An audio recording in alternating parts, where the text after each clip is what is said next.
gran multitud siempre lo seguía a todas partes porque veía las señales milagrosas que hacía cuando sanaba a los enfermos. Entonces Jesús subió a una colina y se sentó allí rodeado de sus discípulos.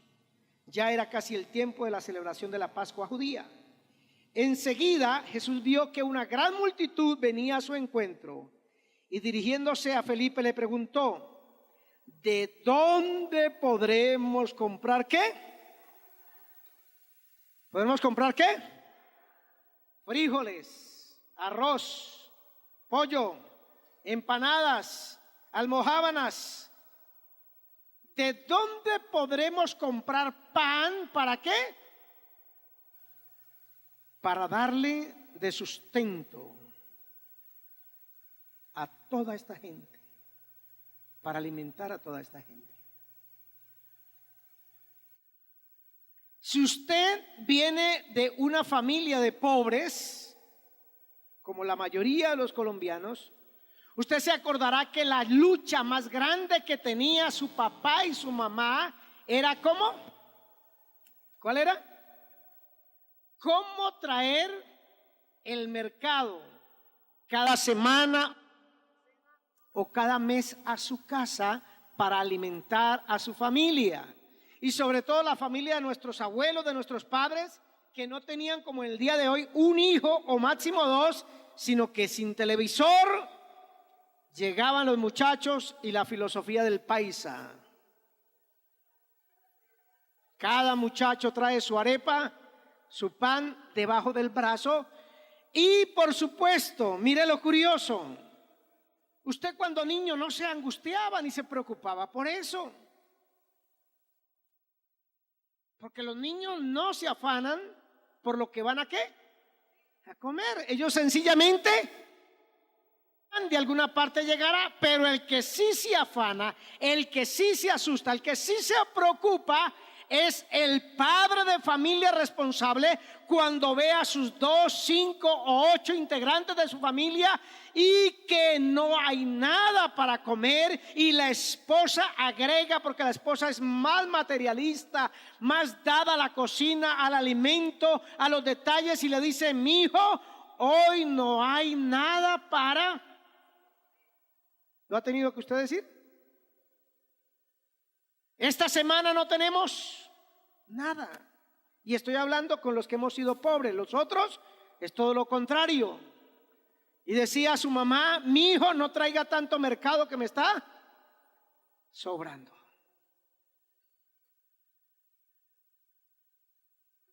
Me llama la atención en el pasaje que estamos en consideración, que es muy parecido al pasaje que la pastora, no accidentalmente, sino planeado detalladamente en esta mañana, leyó en Éxodo capítulo 16.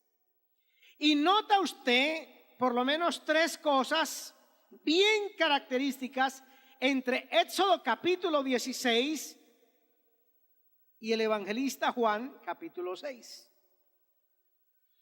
En Éxodo capítulo 16, si quiero referirme en primer lugar a ello, dice la palabra que ellos han salido ¿de dónde? En Éxodo capítulo 16. Han salido de Egipto, ya atravesaron ¿qué? El Mar Rojo. Dios hizo la liberación y están ¿dónde? En el desierto. Han salido de Egipto, han atravesado el Mar Rojo y están en un inmenso desierto. Mira cómo dice el evangelista: después de estas cosas Jesús cruzó al otro lado del mar de Galilea. Lo seguía una gran multitud porque miraba las señales que él hacía. Entonces subió a una colina y se sentó allí rodeado de sus discípulos. Y el otro evangelista, porque es uno de los, es el único milagro, no, es el segundo milagro más bien que narran los 4 evangelistas. Los otros evangelistas dicen que el lugar era cerca de una colina, en un lugar muy desierto también, donde solo crecían hierbas en tiempo de invierno. ¿Sí ve el paralelismo? Y el cuarto o el tercer elemento que une los 2 pasajes es que había una gran multitud. Porque cuando son 5 o 10 para alimentar, pues uno en caso extremo hace lo que hicieron las mujeres en el tiempo de los reyes de Israel. Comámonos hoy el suyo y mañana nos comemos el mío.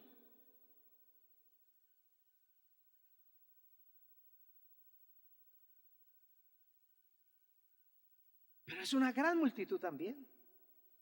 Allá en el desierto, allá en Éxodo capítulo 16, hay por lo menos 2 millones de personas. ¿Por qué? Dice la Biblia que salieron de Egipto como 600,000 hombres, y donde hay hombres siempre habrá.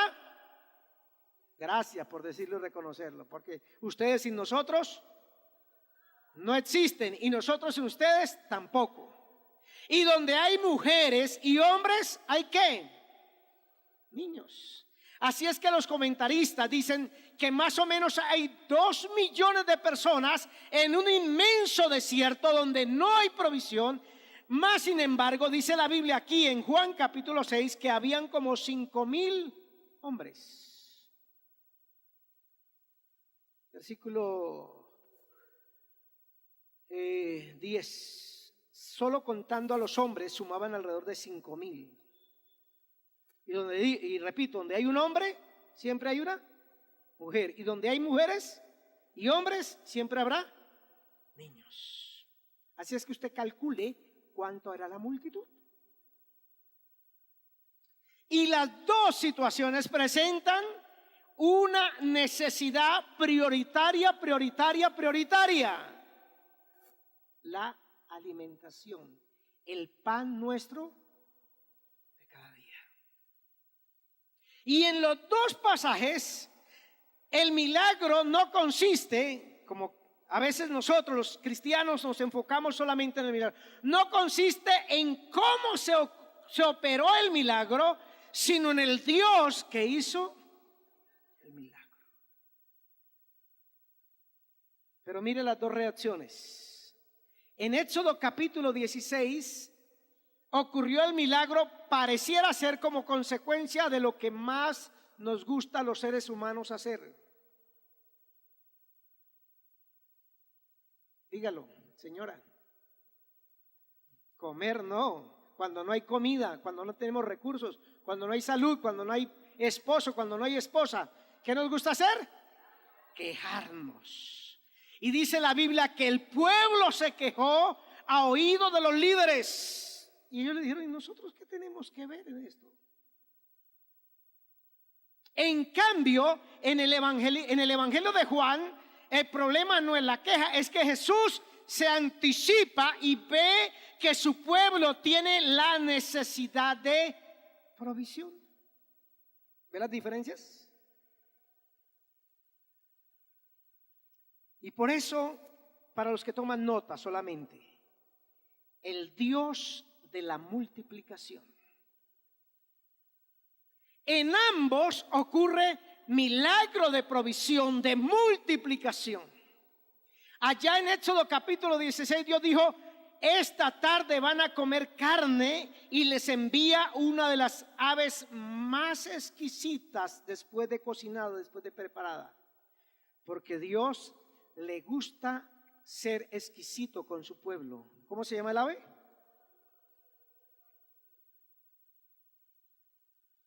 Si usted no ha comido codorniz, hoy mismo váyase.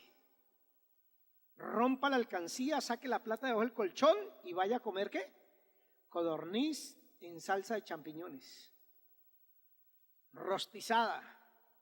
Pero no se pierda de ese privilegio, una de las carnes más nutritivas. Y por la mañana, dice Dios, descenderá con el rocío unas finitas capas que la gente decía, ¿qué es esto? Y por eso el nombre maná. Maná significa ¿qué es esto? Y le ordena a su pueblo que agarre todas las mañanas por cabeza 2.2 kilos.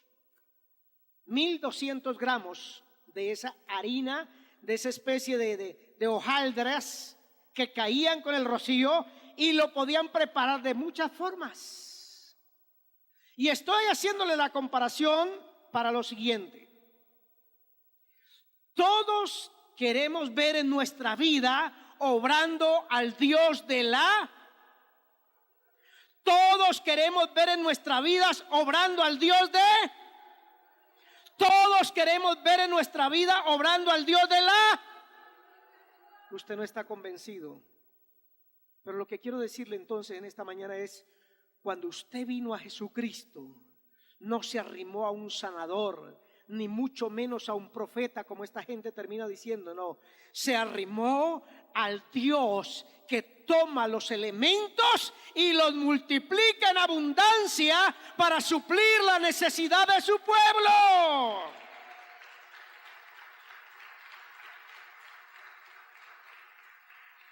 ¿Qué es lo primero que hace el Dios de la multiplicación? Da instrucciones. Que el que quiera ver la multiplicación, el que quiera experimentar la multiplicación en su vida familiar, económica, espiritual, debe seguir. Y entonces Jesús se dirige a Felipe, dice el versículo 5, cuando vio semejante multitud y lo puso a prueba. ¿Dónde podremos comprar para alimentar a toda esta gente? Ese es el Dios del Nuevo Testamento. En el Antiguo Testamento es la gente la que pone a Dios. Aquí es el Señor de la multiplicación, el Dios de la multiplicación, poniendo a prueba a uno de sus discípulos, a Felipe, que vivía en la zona. Felipe era de Betsaida y están a 14 kilómetros del pueblo de él, y le dice: oye, Felipe, ¿cómo alimentamos a esta gente? Y Felipe, que conocía todas las panaderías del sector, dijo: 200 salarios mínimos no bastarían para darle a esta gente, óyeme bien, y aquí la traje como muestra, para darle a esta gente. ¿Le gusta el pan? Cómaselo. Hágale. No bastaría, dice, para darle a cada uno un ¿qué? Un bocado. Es la idea. Un pedacito. ¿A quién le gusta el pan? A todos. Algunos dicen que era lo que había en la bolsa de los discípulos. ¿Se acuerdan que Jesús tenía qué? Bolsa, no. ¿Tenía qué? Tesorero. ¿Tenía qué? O sea que manejaba qué? Recursos. 200 denarios corresponde más o menos a 7 meses, 8 meses de salario mínimo. Rápido los matemáticos, los que les gusta la plata, multiplique. Yo no sé, pero de los que les gustan las matemáticas, 7, 8 meses de salario mínimo, hermano, llevan en la bolsa a Jesús y sus discípulos. Y el Felipe dice: Señor, en la cuenta bancaria solamente hay para comprar, de tal manera que cada uno coma ¿qué? Tampoco le gusta el pan.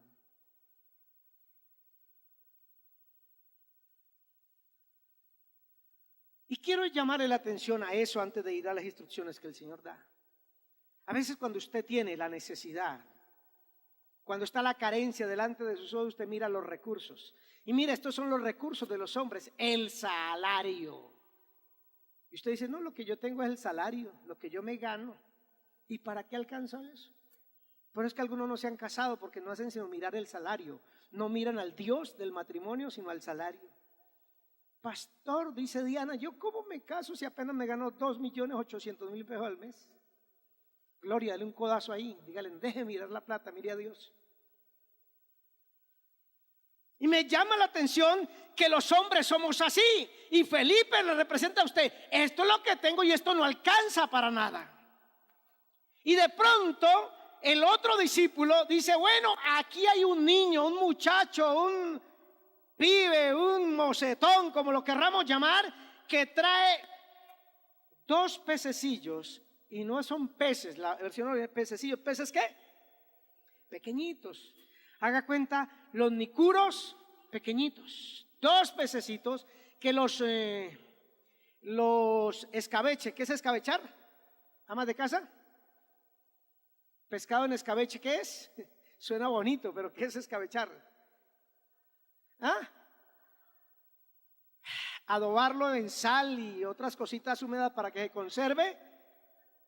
Alinear. Condimentado con buena sal para que no se pudra. 2 pececitos. ¿Y cuántos panes? 5 panes de cebada. El pan de los pobres. Muchos de esos panes de cebada se los daban a los marranos. Bueno, los marranos no, a los animales de la casa.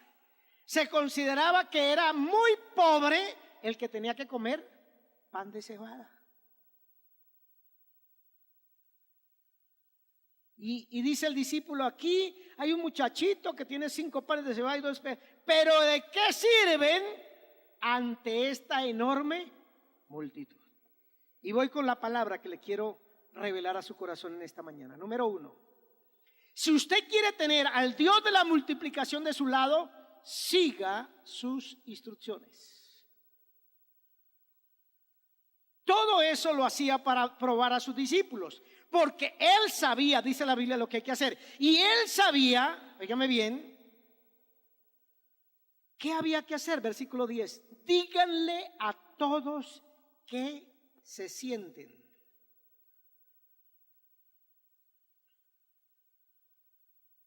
Una multitud de por lo menos 10,000 o 12,000 personas alrededor de un monte desierto donde solamente hay hierba para sentarse, pero Dios no ama el desorden.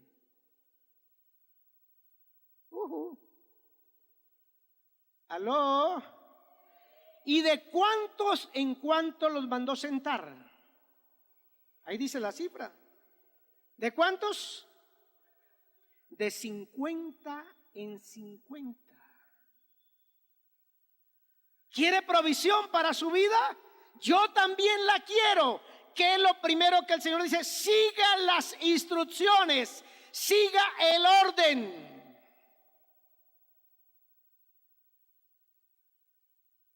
Y voy a hablar de dinero acá, porque en esta mañana tengo que hablar inevitablemente de dinero.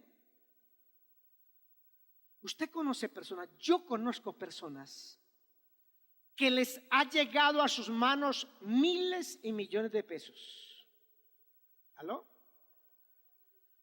Ayer precisamente una hermana de la iglesia me estaba contando la triste historia de un tío de ella, que era marino de la flota mercante gran colombiana y se iba por allá, por esos mares y por esos puertos por meses y regresaba a la casa y me dice, lo primero que hizo mi tío fue comprar la casa y asegurar la casa para sus hijos, tuvo 2 hijos, y darle la educación en buenas universidades. Logró los ahorros y llegaron los 50 años, yo no sabía eso, pero la hermana me dijo, después de los 50 años no le dan trabajo a nadie en un barco. Y razón tienen, porque se marean. Pero cuando él llegó a la ciudad y ya no le van a dar más empleo en la marina, ya, ¿qué me pongo a hacer?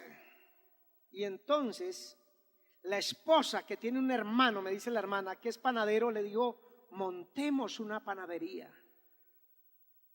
Y entonces dice la hermana, y mi papá y mi mamá llamaron a este tío que era de la familia, entre ellos, ni se le ocurra. ¿Y por qué no? Decía el hombre, porque usted nunca ha amasado un pan.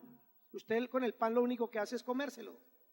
Pero no importa, mire, yo tengo ahí, y en definitiva, para resumir el cuento, el panadero colocaba el trabajo de hacer el pan y él colocaba el billete. Pero resulta que al panadero le gustaba trabajar bastante bien y echarle doble mantequilla al pan. Y en menos de 5 años, después de comprar hornos, de comprar bandejas, todo lo que vitrinas y material, todo se acabó y lo último que quedó fue la casa. Y la casa también, como debían tantos, tuvieron que venderla. Y en última instancia, el viejo y la vieja quedaron a merced de la buena voluntad de las personas. Dice la hermana, gracias a Dios por los hijos de ellos que estudiaron sus buenas carreras y los hijos los recogieron. Y yo pensaba, darle provisión a alguien que no tiene orden económico en la vida es como tirarle la leche a los marranos. ¿Aló? ¿Y cómo se da cuenta usted que es una persona desordenada en lo económico? Mírelo cuando le llega plata. El desordenado se conoce inmediatamente. Le llegaron esos pesitos a la mano a las 9 a.m. Mírelo a las 5 de la tarde. ¿Los conoce? Yo los conozco así. Uy, ese milloncito de pesos. Camine, mija, camine, nos vamos para el Éxito, para Carrefour, para la estación, camine. Venga, el Señor dice, orden.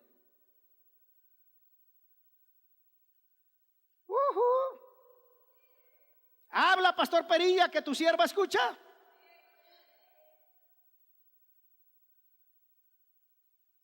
Y lo repito otra vez más. Algunos de ustedes no necesitan dinero, así me ponga a arrodillarme a orar y ayunar por usted. Usted no necesita plata, usted necesita primero el orden de Dios sobre su vida. La administración de Dios. Mire, un administrador colocando unidades operativas. Y coloca sobre ellos, a esos 50, a sus discípulos, a 12. Oiga, esto ya está montando empresa. Empresa de la multiplicación, 50, 50, 50, 50, 50, 50, 50 y 12 distribuyendo. Administrador de empresa, ¿le suena eso? Delegación de trabajo, planeación, etcétera, etcétera. Porque Dios trabaja y multiplica donde hay orden, donde hay obediencia. Mire lo que le dijo a los israelitas: por la mañana vayan y recojan 2.2 kilos por persona, ni un gramo más. Éxodo 16. 2.2 kilos, lo suficiente para comer en el día una persona. 1.200 gramos. No están haciendo ejercicio, no están gastando energía. Esos 2.200 gramos, les alcanzaba para la manutención diaria. Pero algunos dijeron, venga, guardemos para mañana. Ya usted escuchó a la pastora leyendo, guardaron más, pero ¿sé qué? Se engusanó, como dicen en el Tolima.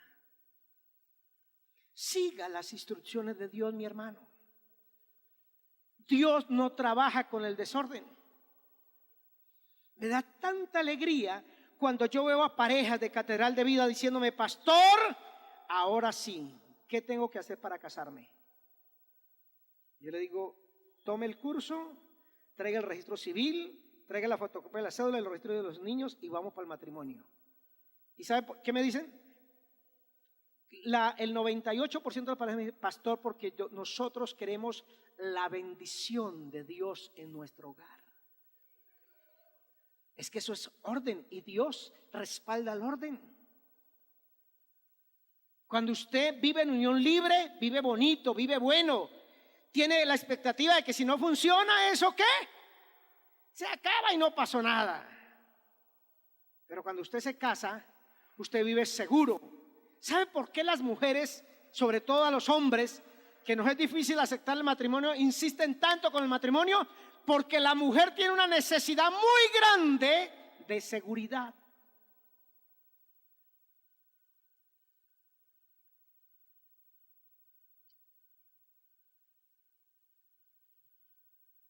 De seguridad.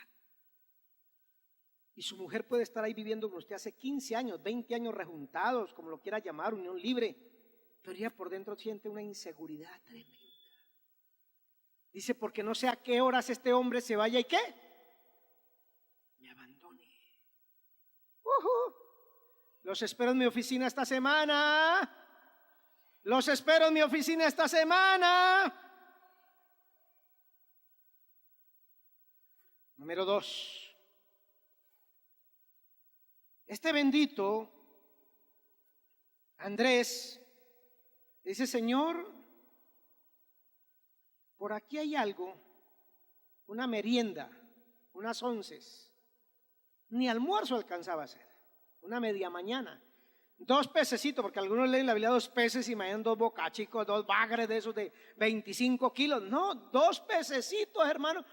Esas sardinas que cuando usted va a pescar por aquí en los ríos, lo primero que sacan, eso llevaba el muchacho en escabeche, bien condimentadito, bien saladito, con 5 panecitos redonditos, calados, como llaman, o tostadas, achataditos, planitos. Esa era su merienda. Y aquí viene el segundo principio. ¿Quieres al Dios de la prosperidad en tu vida? Coloca en las manos de Él lo poco o lo mucho que tienes. Entrégale a Él lo poco o lo mucho. Ay, pastor, de eso se trata, de control. ¿Quién controla qué? Mire, el almuercito o la meriendita esa, las medias 9 del muchacho, le pertenecían a él.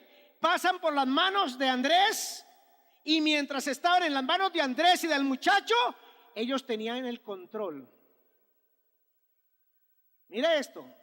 Andrés, dice algunos que los discípulos, que los otros evangelios dicen que los discípulos vinieron a Jesús y le dijeron: Señor, despide a esta gente que tienen hambre, pero realmente estaban hablando por sus estómagos. Es decir, no se atrevían a decir que nosotros tenemos hambre, sino la gente tiene hambre. Yo creo que Andrés le va a poder decir al muchacho: venga, mijo, como político colombiano, ¿qué? Miti, miti. Y come usted y como yo. ¿Aló? Y yo me pregunto, ¿quién era el papá de ese niño que le enseñó que aún en la escasez debemos darle al Señor cuando nos pida? Qué impacto tan tremendo de ese papá y esa mamá que le enseñaron. Que Jesús necesita tu almuerzo, necesita tu merienda, lléveselo. Al fin y al cabo se trata de control. ¿Quién va a controlar tu dinero? Pastor, ni le digo a mi mujer cuánto me gano, mucho menos le voy a decir a Dios cuánto. Mi carrera, ¿vas a seguir creyendo que la carrera es tuya? ¿Que la profesión es tuya? La pensión, pastor, es que venga. Esta semana escuchaba a los tristes pensionados venezolanos y te entrevistaron a una viejita: sí, yo soy pensionada y la pensión me alcanza para 7 días. Y somos vecinos. Y ayer la marcha fue indicando eso, que nos vamos como para Venezuela. ¿Tu pensión es tuya? Venga, coloca en las manos del Señor lo poco o lo mucho que tú tienes. Se trata de quién controla a quién. Tu familia. Es que mi familia, pastor, mi familia es. Venga, pásele el control. Escriture su familia al Señor. Se librará de dolor de cabeza. ¿Aló? Lo poco o lo mucho. Y mire, aquí sí se puede decir: ¿qué hubiera ocurrido si el muchacho, si el niño y Andrés no le entregan a Jesús la merienda? No hubiera ocurrido nada. El milagro no se hubiera producido. Y sobre todo, yo te digo en esta mañana, entrégale a Jesús tu vida. Pastor, mi vida no vale mucho. Entréguesela al Señor, Él hará que valga. Pastor, mi vida vale demasiado. Entréguesela también a Él y Él le bajará un poquito de pronto el valor y la colocará en las justas proporciones. Pero ponga en las manos del Señor. Número 2. Ahí va a ocurrir el milagro de la multiplicación. Note que es la primera vez que un milagro no ocurre sobre algo existente. La sanidad, la muerte es devolver algo que sea ¿qué? Perdido. Aquí no. Aquí es el Dios de la multiplicación, el Dios creador, el Dios que de la nada hace que las cosas se multipliquen. Y ni siquiera es naturaleza viva. ¿Es naturaleza qué? A los que les gusta el arte saben de qué le estoy hablando. ¿Naturaleza qué? Muerta. Son esos cuadros, esos bodegones que usted ve de flores y de comida y de frutas, pero ¿están qué? Muertas. Aquí está, los panes ya están en proceso de descomponerse como todo alimento. Los pececillos están en proceso de descomposición, que están en escabeche, están salados, están sazonados, pero van en proceso de descomposición. Y el Dios de la vida, el Dios de la multiplicación, se manifiesta en ellos. Mire que cuando Dios hizo el mundo, Génesis 1:11, dice que dijo que la hierba se multiplique, se produzca, los árboles se multipliquen según su especie, según su género, y cada semilla trae en sí la potencialidad de multiplicarse. Luego, cuando hizo las aves y los animales del mar, dijo: creced y multiplicaos. Y luego, cuando vino Adán y Eva, le dice: fructificad y multiplicaos. Y cuando la humanidad fue castigada del diluvio, cogió a Noé y les dio la misma orden: creced y multiplicados, porque la multiplicación es la matemática de Dios. El diablo y sus secuaces restan y dividen. Los hijos de Dios, lo máximo que hacemos es sumar. ¿Cuántos tenemos? 4, ¿cierto? Y 2 son 6. El único que puede multiplicar, el último que puede multiplicar, el único que puede multiplicar está aquí en esta mañana, el Dios de la multiplicación. Ese es el lenguaje de Dios. Pero tienes que hacer el siguiente paso. ¿Cuál es? Le traen a Jesús y le colocan en sus manos el pan y los 2 pececillos ahí. ¿Y qué hace Dios? ¿Qué hace el Dios de la multiplicación? Versículo 11.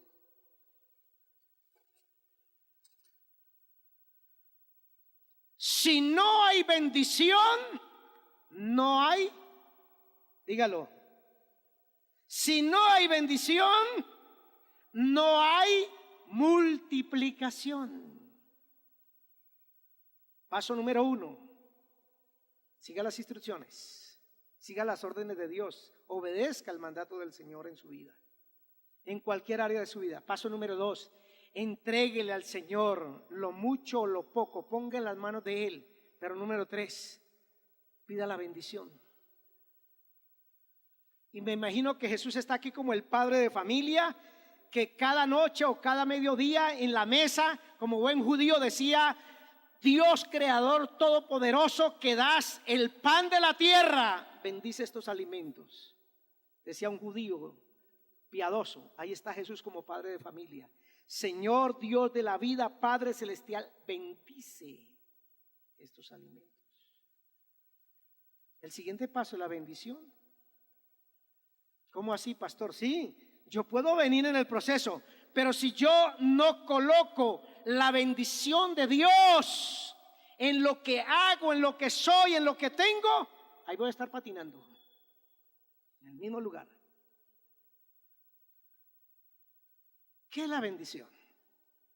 Número 1 es la declaración autoritativa de tus labios sobre lo que tú tienes y lo que tú eres. Bendición. Número 2 es el reconocimiento que todo eso que tú tienes, poco, mucho, bastantón, pocón, ¿viene de quién? De Dios. Número 3, la bendición consiste en que nada de eso me pertenece, sino que Dios lo puede usar para lo que Él necesite usarlo.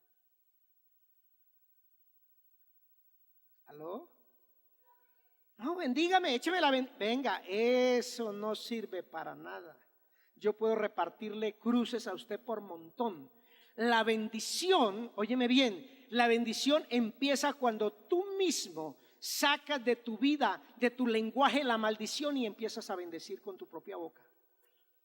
Sí, yo los bendigo a ustedes y pido a Dios que los bendiga cada vez más y oro por su negocio, su trabajo.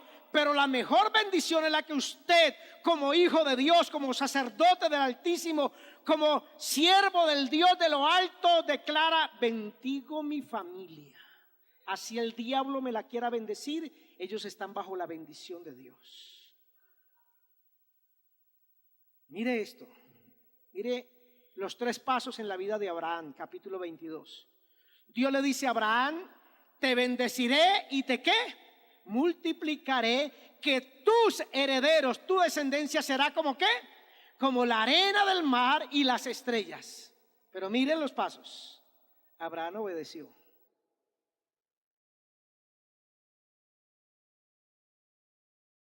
Y Abraham empieza a construir los altares y empieza a colocar en orden su vida. ¿Cuál era el problema de Abraham?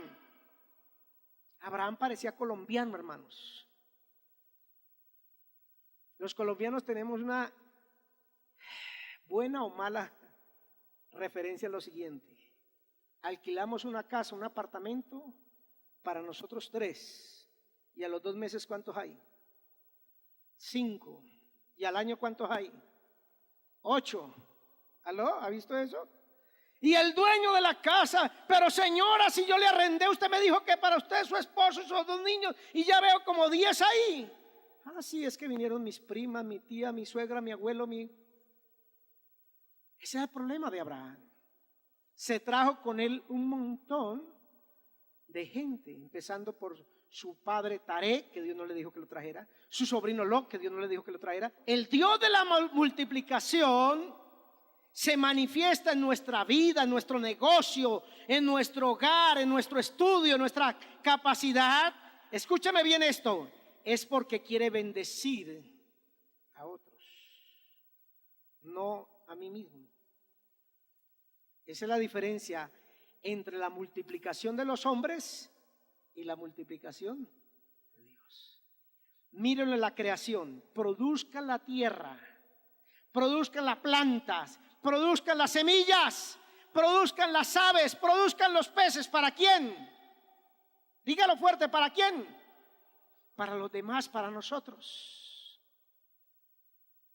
Mire al Dios de la multiplicación. No es un milagro para él, no es para sus discípulos, es para darle de comer a todas las personas que en ese momento están careciendo del sustento. No sé si la capta, hermana. Hermana, ¿la está captando? Dios no te multiplica, Dios no te bendice, Dios no te da, Dios no te trae prosperidad para ti. Ay, entonces, pastor, ¿para qué quiero la prosperidad? ¿Para qué quiero la Si vas a trabajar con el Dios de la multiplicación, tienes que entender que lo que tú traes a Dios, Él lo va a usar para darle a otros.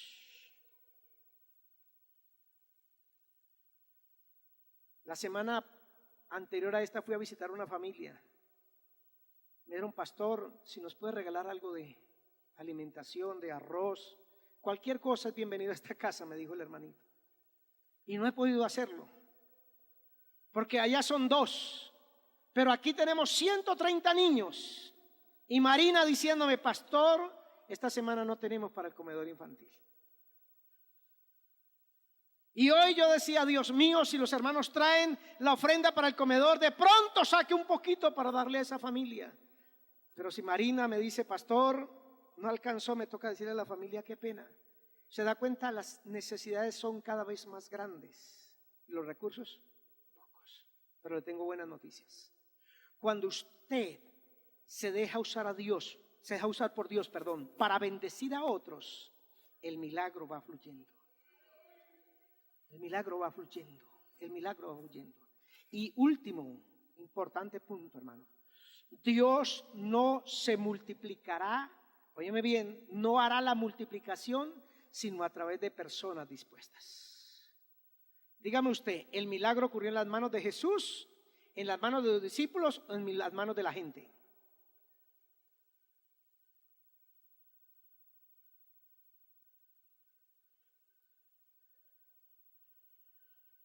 Mira lo que dice el versículo: los bendijo, dio gracias al Señor por esos panes y los distribuyó entre la gente. Después hizo lo mismo con los pescados y todos comieron cuanto quisieron, quedaron satisfechos. Es la primera vez que un milagro está ocurriendo por mano de quién. No, sáqueme a Jesús, Él ya hizo su parte. La multiplicación, Él es el Dios de la multiplicación. La multiplicación la necesitas tú y la necesito yo. Y es la primera vez que 15,000, 10,000 o 12,000 personas están presenciando un milagro en sus propias. Es la primera vez que los discípulos reparten pan y en la medida que van repartiendo pan, a la vez ellos tenían que repartir a otros, iban dándole a otros, iban repartiendo. No se me quede con él, repártalo. Y entonces el pan y los peces se van, ¿qué? Pregunta, ¿dónde están esas manos que quieren repartir el pan de vida a otros? Porque la verdad del mensaje es: Jesús es el pan de vida, el sustento para el cristiano. Y hay una multitud alrededor nuestro que están muriendo de hambre. Y no hablo de hambre material, aunque sí también, pero están muriendo del hambre espiritual y les falta el pan de vida. ¿Quién tiene el pan de vida? Diga, en mis manos está el pan de vida. Hay una ciudad que nos necesita, hay un barrio que nos necesita. Hay alguien que en esta mañana diga: Señor, yo quiero ser ese instrumento tuyo en tus manos para que tú bendigas a multitudes y multitudes. Y note lo siguiente: el milagro empezó con uno. Dígame, ¿con quién empezó el milagro? ¿Con quién? Con el niño. No necesitó una multitud para hacer una multiplicación. Solo uno que estuviera dispuesto a entregar en sus manos, a recibir la bendición. Y luego ese mismo muchachito comió. Y señal de que el Dios de la multiplicación estuvo ahí: 12 cestas. Dice la versión antigua: se hartaron, con H. ¿Sabe qué es eso? Dicen por ahí en el zona cafetera, dicen: está más lleno que hijo de cocinera. Cada uno se tocaba la barriga de: ¿quiere más? No, ya no más, ya comí, quedamos hartos, dice la versión de 1909. Estoy harto, ya no más. Y sobraron 12 cestas. Porque cuando tú te dejas utilizar por el Dios de la multiplicación, la gente, no importa la necesidad que tenga, quedará satisfecha. Pero necesitamos uno nada más. Póngase de pie.